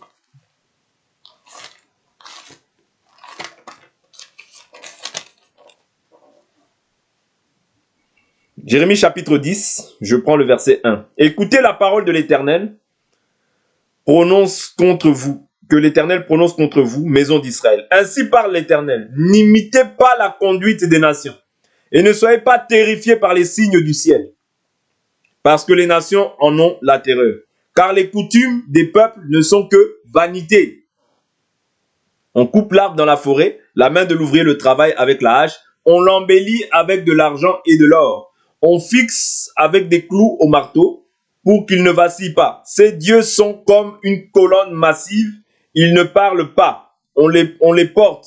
Oui, on les porte, parce qu'ils ne peuvent faire un pas. Ne les craignez pas, car ils ne sauraient faire aucun mal, de même qu'ils sont incapables de faire aucun bien. Nul n'est semblable à toi, Éternel, tu es grand, et grand est ton nom, puissant. Qui ne te craindrait, roi des nations? C'est à toi que la crainte est due, car parmi tous les sages des nations, et dans tout leur royaume, nul n'est semblable à toi. Tous ensemble, ils sont stupides et insensés. La preuve de leur vanité, c'est l'arbre.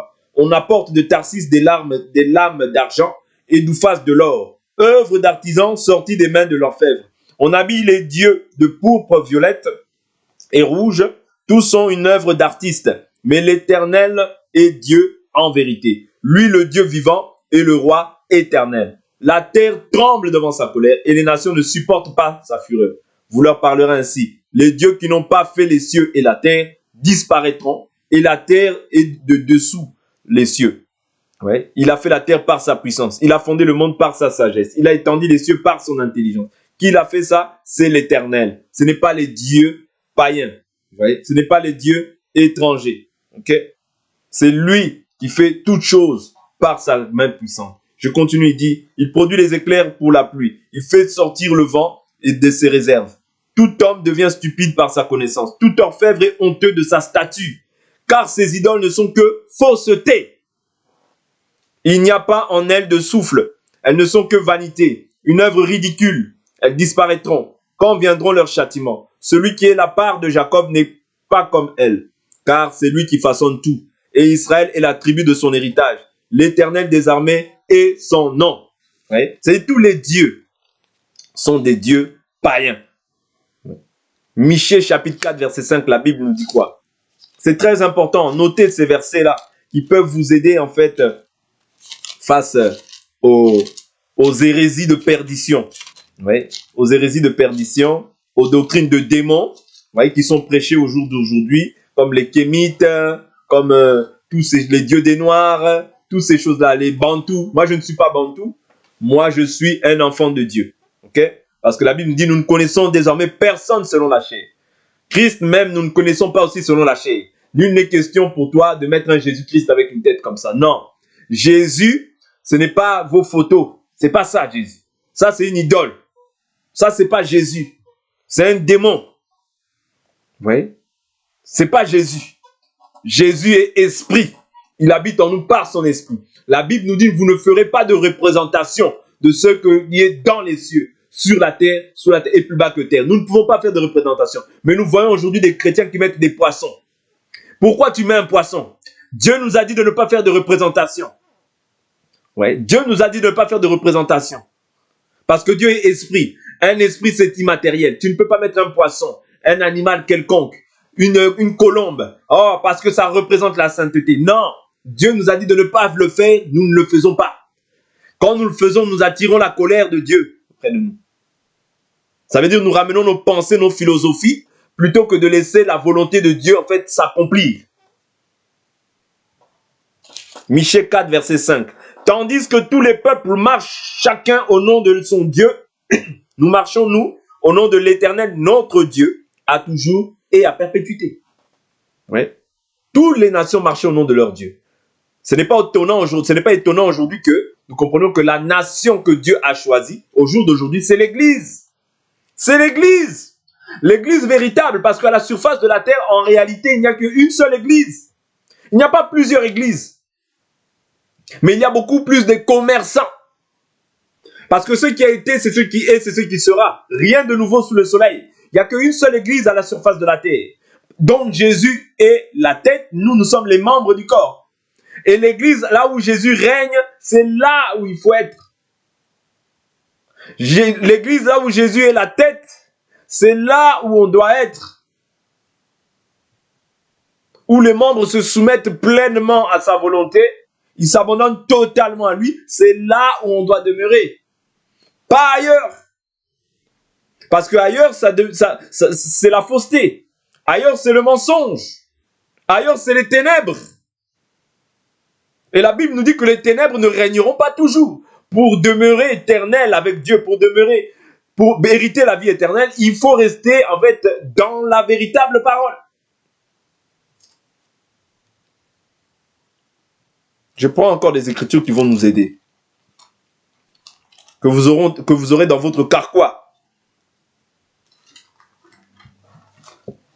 C'est toujours important d'avoir des écritures dans le carquois. Ésaïe 45, verset 14, l'écriture nous dit « Malheur à qui conteste avec celui qui l'a façonné, vase parmi les vases de terre. L'argile, dit-elle à celui qui la façonne, que fais-tu? Et ton œuvre ne vaut rien. Malheur à qui dit à un père, pourquoi engendres-tu? Et à une femme, pourquoi enfantes-tu? Ainsi l'Éternel, le Saint d'Israël. Celui qui m'a façonné veut me questionner sur l'avenir, me donner des ordres sur mes fils et l'œuvre de mes mains. C'est moi qui a fait la terre et qui sur elle est créé l'homme. C'est moi, ce sont mes mains qui ont déployé les cieux. C'est moi qui commande toutes leurs armées. C'est moi qui ai suscité Suris pour la justice et j'applanirai toutes ses voies.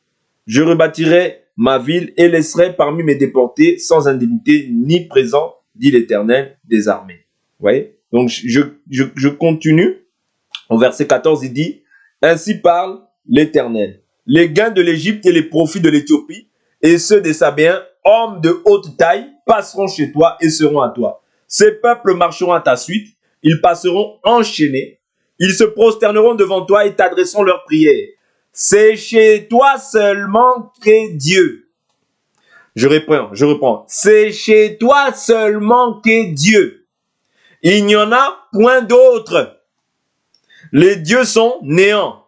Certes, tu es un Dieu qui te cache. Dieu d'Israël, sauveur. Israël, sauveur. Dieu d'Israël, sauveur. Donc, en dehors de ce Dieu, c'est les ténèbres. Ils sont tous honteux et confus. Et ils s'en vont tous avec confusion. Les ciseleurs d'idoles. Quant à Israël, c'est par l'Éternel qu'il obtient le salut. Un salut éternel. Un salut éternel. Vous ne serez ni honteux, ni confus, jusque dans l'éternité. Car ainsi parle l'Éternel qui a créé les cieux, lui le seul Dieu, qui a façonné la terre et l'a formée, lui qui l'a fermée et ne l'a pas créée vide. Il l'a façonnée pour qu'elle soit habitée. Je suis l'Éternel, il n'y en a point d'autre. Ce n'est pas en cachette que j'ai parlé, dans un lieu ténébreux de la terre. Je n'ai pas dit à la descendance de Jacob, cherchez-moi vainement. Moi, l'Éternel, je dis ce qui est juste, je proclame ce qui est droit. En dehors de ce que Dieu de l'Éternel dit, ce que les gens, les idoles ou les démons disent, ce n'est pas des choses droites. Et lorsqu'on voit les nations, vous voyez, on voit qu'ils livraient leurs fils par le feu. Ils faisaient passer leurs fils par le feu. En faveur ou bien en l'honneur de leur Dieu.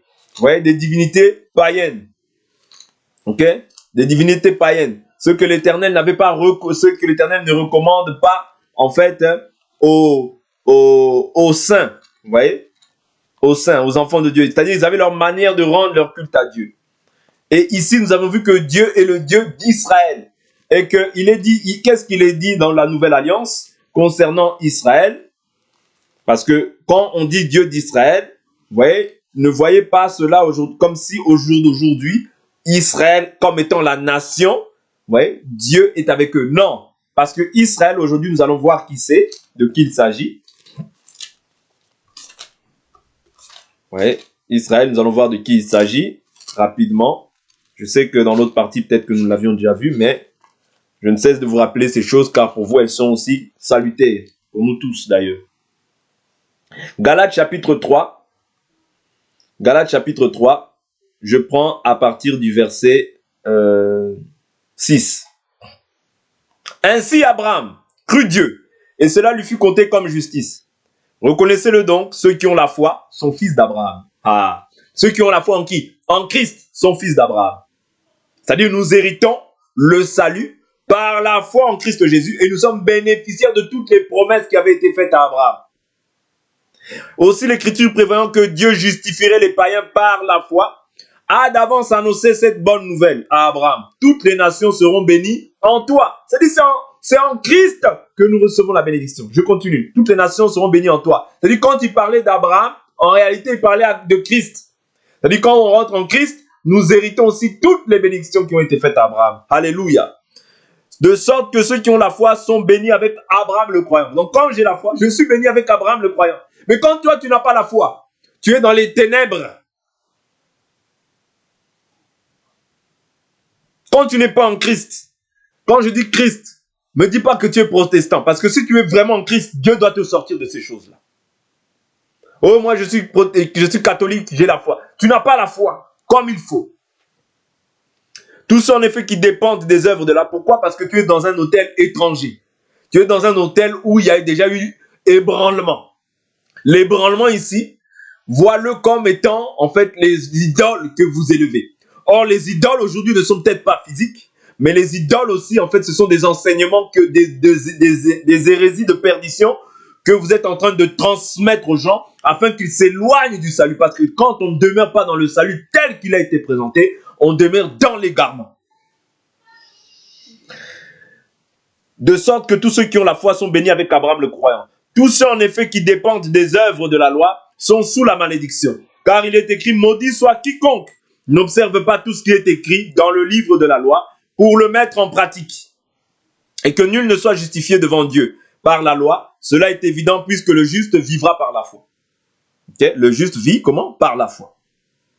Or, la loi ne provient pas de la foi, mais elle dit, celui qui mettra ces choses en pratique vivra par elles. Christ nous a rachetés de la malédiction de la loi, étant devenu malédiction pour nous. Car il est écrit, maudit soit quiconque est pendu au bois. C'est-à-dire Christ, Dieu l'a fait malédiction pour que nous puissions hériter la bénédiction. Vous voyez? Donc, il dit quoi? Afin que pour les païens, la bénédiction d'Abraham se trouve en Jésus-Christ. Alléluia. Donc, moi, je suis béni quand je suis en Jésus-Christ. Nous recevions, c'est-à-dire en Jésus-Christ, et que par la foi, nous recevions la promesse de l'Esprit. Ok? C'est-à-dire quand je crois, parce que la foi est définie et traduite par confiance, fidélité, assurance. Vous voyez, quand je crois, je bénéficie maintenant de ce qu'on appelle l'Esprit. Mes frères, je parle à la manière des hommes. Quand un testament est établi en bonne forme, bien que fait par un homme, personne ne l'abolit ou n'y fait d'adjonction. Ça, c'est là, il prend les choses naturelles pour comprendre en fait les choses spirituelles. Parce que la Bible nous dit, si vous ne comprenez pas les choses naturelles, si vous ne comprenez pas les choses terrestres, comment comprendrez-vous aussi les choses célestes? D'où il est important aussi de comprendre les choses terrestres pour pouvoir comprendre les choses aussi spirituelles. Or, les promesses ont été faites à Abraham et à sa descendance. Il n'est pas dit aux descendances comme s'il s'agissait de plusieurs, mais comme à une seule et à ta descendance, c'est-à-dire à Christ. Vous voyez? Voici ce que je veux dire. Un testament déjà établi en bonne forme par Dieu ne peut être annulé par la loi, survenu 430 ans plus tard, ce qui anéantirait la promesse. Car si l'héritage venait de la loi, il ne viendrait plus de la promesse. Or, c'est par la promesse que Dieu a accordé sa grâce à Abraham. Vous voyez? Donc, c'est par la promesse. Je prends maintenant le verset 26. Il dit, « Car vous êtes tous fils de Dieu par la foi en Christ Jésus. » La vraie foi, pas la fausse. Vous tous qui avez été baptisés en Christ, vous avez revêtu Christ. Il n'y a plus ni juif, ni grec. Il n'y a plus ni esclave, ni libre. Il n'y a plus ni homme, ni femme. Car vous tous, vous êtes un en Christ Jésus. Et si vous êtes à Christ, alors vous êtes la descendance d'Abraham, héritier selon les promesses. Vous voyez?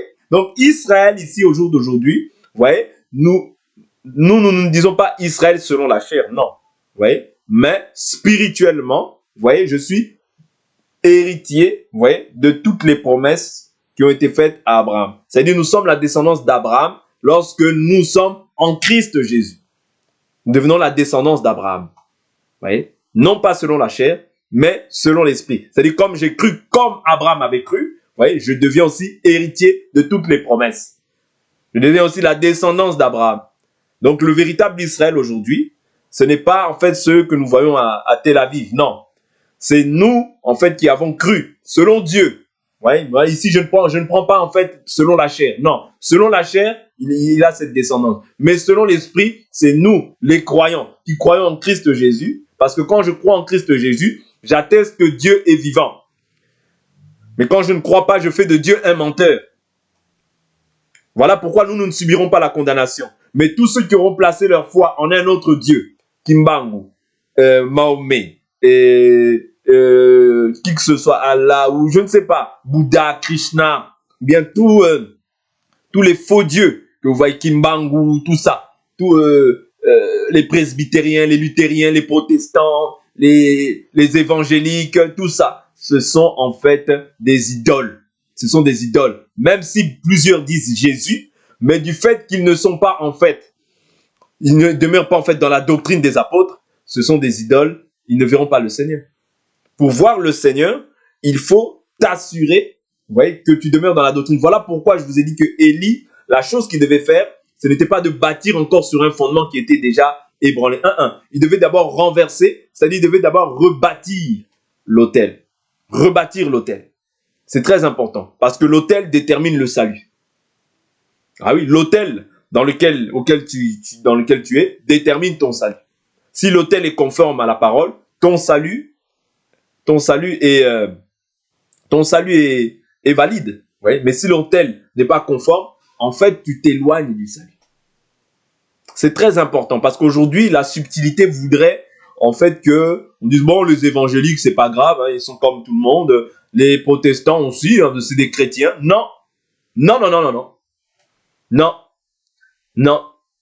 La Bible nous dit ne formez pas un attelage disparate avec les incroyants. Car quelle part le croyant a-t-il avec l'incroyant? Quel rapport y a-t-il entre les ténèbres et la lumière, entre la justice et l'iniquité, entre le temple de Dieu et le temple des idoles? Selon qu'il est écrit, sortez du milieu de mon peuple, ne touchez pas à ce qui est impur, et moi, je vous accueillerai. C'est-à-dire, pour que Dieu t'accueille, il faut que tu sortes du milieu d'eux. Il faut que tu viennes pleinement à Christ. Oui. Il faut que tu sois séparé des pécheurs. Il faut que tu mènes une vie que Dieu agrée. Comme il a dit à Job, voici mon serviteur Job. Il craint Dieu et s'éloigne du mal. Mais tu ne peux pas demeurer, comme nous avions vu, Élie a dit, jusqu'à quand clocherez-vous des deux côtés? Ça veut dire, un coup tu es avec Baal, un coup tu es avec Kimbangu, un coup tu es avec Mohamed, un coup tu es avec, je sais pas, les protestants, les catholiques, les presbytériens, les luthériens, les mormons, ou qu'en sais-je encore? Il y a tellement de religions. Le bouddhisme, non, non, non, non, non, non, non. Jésus dit, celui qui n'est pas avec moi est contre moi, et celui qui n'assemble pas avec moi disperse. Or, nous, les enfants de Dieu, nous croyons. 1 Jean 5, verset 20. Nous sommes de Dieu, le monde entier est sous la puissance du malin. Oui. Nous savons que le Fils de Dieu est venu afin de nous montrer le véritable. Et nous sommes dans le véritable en son Fils, Jésus-Christ. C'est lui le Dieu véritable et la vie éternelle. Beaucoup disent Jésus, Jésus, Jésus. De la bouche, mais leur cœur est éloigné de Jésus. Ah ben oui, parce que la Bible nous dit que large est le chemin qui mène à la perdition. Et il y en a beaucoup qui entrent par là. Quand tu vois une femme qui enseigne, ils disent Jésus, Jésus, Jésus, mais ces gens-là n'ont pas la véritable connaissance de Jésus, parce que s'ils avaient la véritable connaissance de Jésus, ils sortiraient de ce lieu-là. Parce que l'Écriture dit que je ne permets pas à la femme d'enseigner ni de prendre autorité sur l'homme. Parce que la femme a été formée en second. Vous comprenez? Donc, je ne peux pas aller écouter là-bas, parce que ton salut n'est pas là-bas. Ton salut n'est pas là-bas. Mais si tu veux t'entêter et t'endurcir, vas-y. Mais la Bible nous dit large. Les gens diront encore, oh mais comment se fait-il que chez eux il y a beaucoup de monde? Mais la Bible est claire. Il n'y a rien de nouveau sous le soleil. Quand nous avons vu Élie et les prophètes de Baal, et d'Achéra. Ils étaient beaucoup. Mais est-ce qu'ils avaient Dieu? Ne soyez pas troublés ni séduits en fait par le nombre. La Bible dit large est le chemin qui mène à la perdition. Et il y en a beaucoup qui entrent par là. Mais resserré et étroit le chemin qui mène à la vie. Et il y en a peu qui le trouvent. Ça veut dire le chemin étroit et resserré que nous avons emprunté en Christ Jésus. Il est resserré, il est étroit. Il y en a peu qui le trouvent. Vous comprenez? C'est-à-dire il faut que tu sois un élu pour pouvoir trouver ce chemin-là. C'est très important. Ce que je vous enseigne là, c'est capital pour votre foi. Parce qu'au jour d'aujourd'hui, on a l'impression que tout le monde est chrétien. Tout le monde est chrétien. C'est comme si c'était quelque chose de glorieux.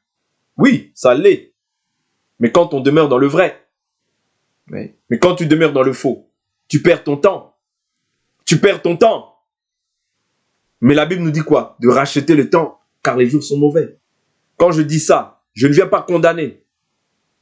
Mais je viens simplement renverser tout ce qui est inconforme à la volonté de Dieu. Parce que nous devons renverser les forteresses, les raisonnements, les hauteurs et toute pensée qui s'élève contre la connaissance de Dieu et ramener toute pensée captive à l'obéissance de Christ. Or, l'obéissance de Christ, c'est sa parole. Christ, c'est l'Esprit éternel, c'est sa parole. Voilà pourquoi, quand nous disons que nous l'aimons, Jésus nous dit quoi? Si vous m'aimez, gardez mes commandements. Ce qui va prouver que tu aimes Jésus, c'est le fait que tu gardes ses commandements. Si toi, tu es une femme et que tu te mets maintenant à enseigner et que tu réunis beaucoup de gens, c'est bien. Mais est-ce que tu gardes les commandements du Seigneur? Non. Donc, ce qui fait que la gloire de Dieu ne peut pas se manifester là. Vous comprenez? La gloire de Dieu ne peut pas se manifester. Et si la gloire de Dieu ne peut pas se manifester, le salut, vous êtes éloigné du salut. Donc, c'est ça qui est important. Le problème, vous voyez, ce n'est pas la quantité, la foule. Le problème, c'est la conformité à la parole pour le salut des âmes. Afin que nous tous nous héritions le salut. Afin que les faux dieux, tous ceux qui sont encore emprisonnés dans les systèmes religieux, dans les systèmes traditionnels, coutumiers, qu'ils puissent en sortir par la puissance du nom de Jésus. Parce qu'il n'y a de salut en aucun autre nom. Car il n'y a sous le ciel aucun autre nom donné parmi les hommes par lequel nous devions être sauvés. Si nous sommes sauvés, c'est dans le nom de Jésus-Christ, en aucun autre nom. Oh Kimbangu, ténèbres. Oh Jésus des Noirs, ténèbres. Oh ténèbres, parce que Jésus n'est pas noir. Nous ne connaissons personne selon la chair. S'il vous plaît, nous ne connaissons personne selon la chair. Oh Jésus des Bantous, ténèbres.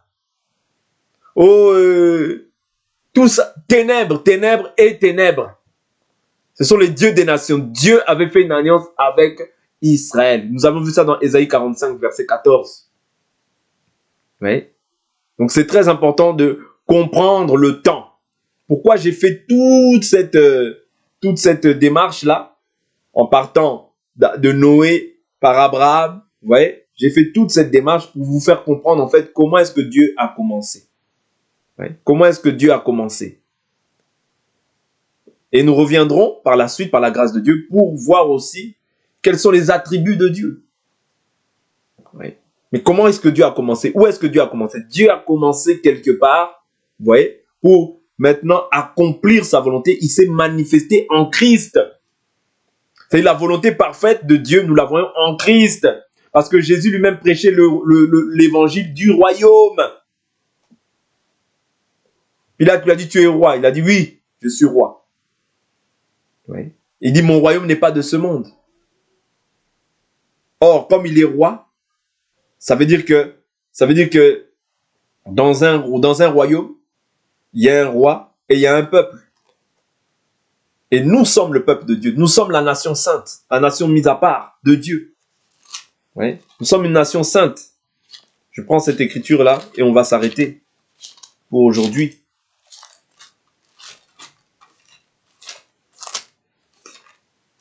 Ah là là. Que Dieu nous fasse grâce afin que nous comprenions avec simplicité l'évangile qui nous a été annoncé et que nous n'allions pas au-delà de ce qui est écrit, de peur de pouvoir nous éloigner de la volonté du Seigneur.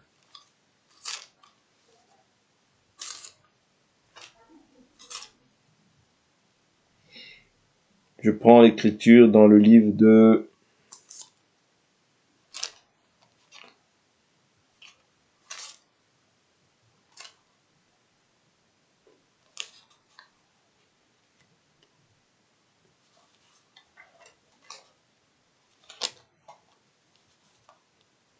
Je prends 1 Pierre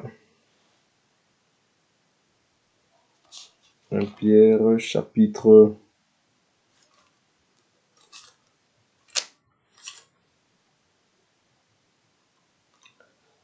1 Pierre, c'est pas 1 Pierre chapitre 1 Pierre chapitre 2 verset 9. 1 Pierre 2 verset 9. Oui, c'est 1 Pierre 2 verset 9. L'Écriture nous dit: vous par contre, et comme je l'ai dit, je vais m'arrêter là. Vous par contre, vous êtes une race élue, un sacerdoce royal, une nation sainte, un peuple racheté. Vous voyez, nous sommes une nation sainte sur laquelle Christ règne. Parce que lui-même, il a dit à Pilate: tu es roi.